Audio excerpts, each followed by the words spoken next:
4 people, 1 cab, and a schedule that gives them exactly 30 minutes to eat. That's the legal reality inside a long-haul truck running the interstate right now. But this crew runs by a rule most of the industry breaks before lunch. Nothing off a shelf, nothing from a drive-through window, nothing microwaved out of plastic. Every meal from the coffee at 5 a.m. to the plate eaten in a truck stop lot at midnight gets cooked from raw ingredients in a kitchen smaller than a closet, while a federal clock counts down the hours they're still allowed to drive. You're riding in the sleeper of a day cab turned mobile kitchen. 2 drivers up front trading the wheel every few hours, 2 more in back handling load paperwork and apparently dinner. The question this crew set out to answer, and the one you're about to watch them try to hold on to for 16 straight hours, is whether 4 adults can eat completely from scratch for 1 full day without a single stop at a register.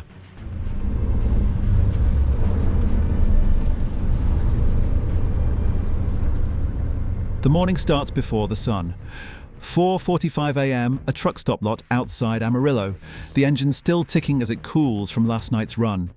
Someone's already got a battery-powered kettle going on the fold-down counter behind the passenger seat. The smell hits first. Instant coffee grounds bloom in hot water, and underneath it, the sweeter smell of oats that got soaked in milk the night before, sitting in a mason jar since the last stop. Nobody's cooking yet. That's the trick of breakfast on a route like this. You do the work the night before, so the first thing your body does at 4:45 a.m. is eat, not chop. There's a reason breakfast is the easy rung on this ladder. It costs nothing but foresight. Dinner is going to cost everything else, but that's still 14 hours away, and right now the only job is getting 4 bowls of oats and 4 cups of instant coffee into 4 people before the pre-trip inspection starts eating into the clock that actually runs this whole operation. And that clock isn't a food number. It's a driving number, and it's brutal in a way almost nobody outside the industry ever has to think about.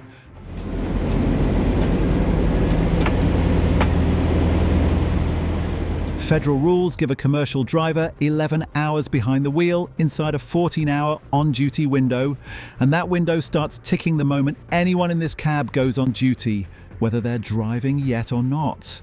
Loading the trailer, running the pre-trip walk around, waiting at a scale house, all of it burns the same 14 hours actual driving does. The electronic log and tracking all of it doesn't care what's on the stove. The crew's entire day, every meal included, has to fit inside a clock that has never once paused for a skillet. By 6:15, the truck's moving. You feel the whole rig settle into its cruising rhythm.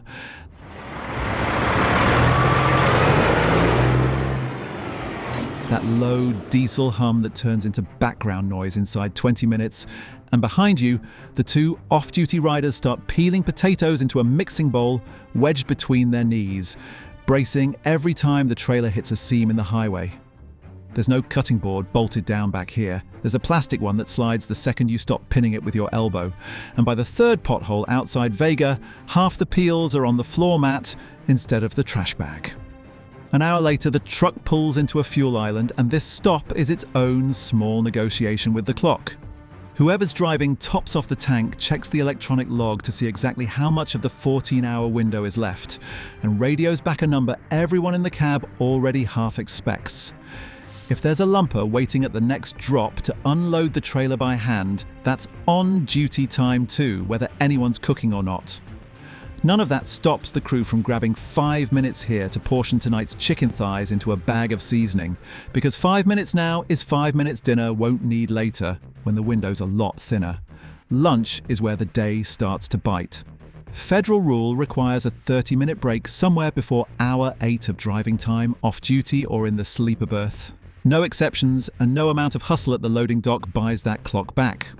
That 30 minutes is the only real cooking window most drivers get all day, and this crew spends it the way most of the industry doesn't. They cook in it. A 2-burner propane stove bolted into a custom galley shelf under the top bunk gets lit the second the truck's in park. Onions hit hot oil and the whole cab fills with a sharp, eye-watering smell within seconds. Ground beef goes in behind them, seasoned straight from a jar with a lid that's lost its label. Someone's stirring with one hand and setting a phone timer with the other because that 30-minute clock is real, and if it runs out before the food's on plates, the crew eats, standing up while the truck's already rolling toward the next exit. There's no delivery driver pulling into this parking lot. There's no drive-through window within walking distance that counts as legal off-duty time anyway. Whatever's cooking is whatever somebody in this cab decided 3 days ago at a grocery store 600 miles back was worth hauling the rest of the route. They make it, 26 minutes, tacos plated on paper towels because the real plates are already packed for dinner. Making the window doesn't mean the pressure lets up. If anything, it just proves the harder cook is still coming because lunch had a stove that was already lit and a truck that was already parked. Dinner has neither, and dinner has to happen after the day's last delivery, when everyone's running on fumes and the parking situation at any given truck stop is its own kind of gamble. Spots fill up fast after dark on a route like this one. Miss the window and you're parked on a shoulder or an off-ramp, cooking nothing, eating whatever's left in the cooler cold. By late afternoon, the fatigue starts showing up in small ways. Fewer jokes over the CB, longer stretches where nobody says anything at all. One of the backseat cooks catches themselves rereading the same line of a delivery manifest 3 times without it landing. Nutrition people who study driver fatigue warn about this exact hour specifically. A crew running on gas station pastries and energy drinks hits this same wall and just keeps sliding. Blood sugar crashing right when the traffic gets tighter and the exits get trickier to read. This crew hits the same hour on a stomach that had real protein at lunch, and it shows in how much sharper the radio chatter still sounds compared to hour 11 on a rough day. Somewhere past the halfway mark, the sky does what it wants regardless of anyone's schedule. Rain starts hard enough to drum on the roof and blur the windshield, and for 20 minutes the whole cab goes quiet except for wipers and road noise.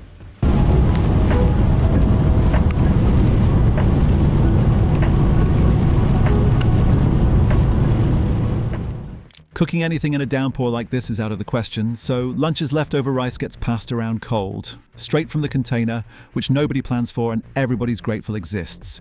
Nobody films that part for the highlight reel. But it's the honest proof that scratch cooking on a route like this survives bad weather because the crew builds in a backup, not because every single meal goes according to plan. Around 5:40, the rain finally clears and the truck pulls into a truck stop outside a town most of them couldn't name without checking the GPS. The lot is already 2/3 full, rows of reefer trailers humming their compressors, a line already forming at the fuel island. This is the gamble every long-haul crew takes at the end of a route. Arrive too late and there's no legal parking left inside your driving hours, which means someone's cooking. Or not cooking, wherever the truck happens to stop for the night. Tonight there's a spot, barely, wedged between 2 reefer units running loud enough that the crew has to talk over them just to plan a dinner. And tonight is the real cook. Not tacos in 26 minutes. A full dinner from a raw chicken thigh to a plate with 3 separate things on it, cooked in a kitchen you could touch every wall of without standing up straight.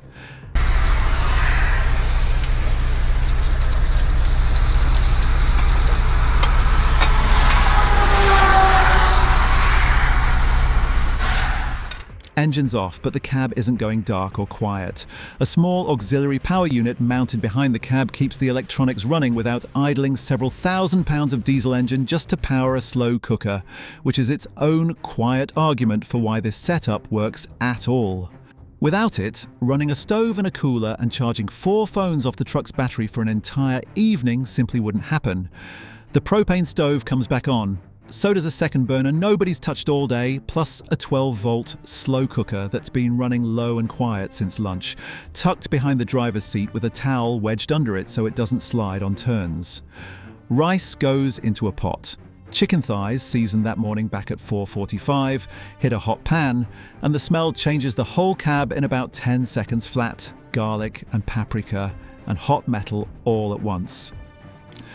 Somebody cracks the door for air and the diesel smell from the fuel island rolls straight back in and mixes with it, which is apparently just what dinner smells like out here. You reach past a stack of delivery paperwork to grab the seasoning bag from that morning's fuel stop, and for a second the whole cab feels less like a truck and more like somebody's kitchen at the end of a long shift. Chicken sizzling, someone humming along to whatever's on the radio, steam fogging the one window that still cracks open. It's easy to forget, for about 90 seconds, that there's a trailer full of freight sitting behind you with its own deadline. Then a reefer unit 2 spots over kicks its compressor back on, loud enough to rattle the window, and the moment passes, and you're back in a parking lot in a town you'll never remember the name of. This is the part that would make a health inspector nervous and a hungry crew grateful at the exact same time. 4 plates. Real rice, real chicken, green beans that got trimmed by hand back around hour 6 of the day. Nobody's opened a can of anything that wasn't already there for a sauce base. They eat sitting sideways in the cab, plates balanced on knees because there's no table back here, barely even a proper bench, and the whole meal takes longer to plate than it does to disappear.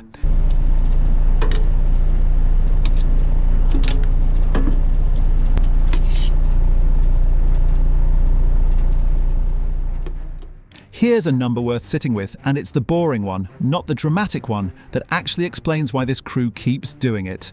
A single driver eating truck stop meals 3 times a day, every day, runs somewhere around $8,000 a year on food alone, based on what drivers themselves report spending at the pump-side restaurants and hot cases. Cut that same driver over to a cooler and a cooktop, and the number can drop to somewhere near a third of that, sometimes less, depending on how much of it is instant oats versus sit-down plates. Now run a rough version of that math across 4 people sharing 1 truck instead of 4 separate cabs. Even a loose estimate puts the yearly gap somewhere in the tens of thousands. At that scale, cooking from scratch quietly turns into a second income, one that just happens to hide inside a grocery bag instead of a paycheck. The money isn't the whole reason though, and if you ask the crew directly, money isn't even the first answer they give. The first answer almost every time is about how they feel at hour 10 compared to hour 6. Processed road food spikes blood sugar and then drops it hard. A plate with real protein and real vegetables tends to skip that crash, and a driver who isn't crashing at hour 10 is a driver who's sharper for exactly the hours when sharper matters most, right as the 14-hour window is closing and the parking lot is filling up, and every decision on the road starts costing more than it did that morning. By 9 p.m, dishes are getting done in a plastic tub with water heated on the stove, because there's no sink back here either, just a jug and a towel and whoever's turn it is. The crew rotates who sleeps first while the other 2 finish paperwork by phone flashlight. 2 hours pass quietly. Then the strangest meal of the day happens. And it's the one that actually answers the question this whole video opened with. It's almost midnight. If you were in that driver's seat right now, wired and hungry in that particular way that makes bad decisions sound reasonable, you'd feel the pull of the truck stop's lit up sign through the windshield before you even shifted into park. That specific hunger that doesn't care how good dinner was 6 hours ago. The easy move, the one almost every other crew parked on this same lot makes at this hour, is 15 steps into the truck stop for whatever's sitting under the heat lamp. I hear people saying this is a perfect place because it's like midway, I guess, between where a lot of the truckers go. If they get this far, then they know they can make it, the rest of the way. I've heard several say that. It's a good spot. Nobody in this cab takes those 15 steps. Instead, someone reheats a single portion pulled from the slow cooker, cracks an egg into a small pan, balanced on the propane burner's lowest flame, and eats standing in the open sleeper door at 11:50 at night, because at this point that's simply easier than explaining, even to themselves, why tonight should be the exception. There's still no delivery guy. There's still no drive-through, there's just whoever's still awake, and a stove that's been lit one way or another since 4:45 that morning. 19 hours after that first mason jar of oats, the answer to the question this crew set out to prove is sitting in a sink full of dishwater and an empty egg pan at midnight. 4 people did eat completely from scratch for 1 full day on a schedule that gave them exactly 30 legal minutes at a time to make it happen. It wasn't easy. The propane ran low twice. The rain shut down a whole cooking window they had to make up for with cold leftovers. The cutting board slid off someone's lap outside Vega and took half the potato peels with it.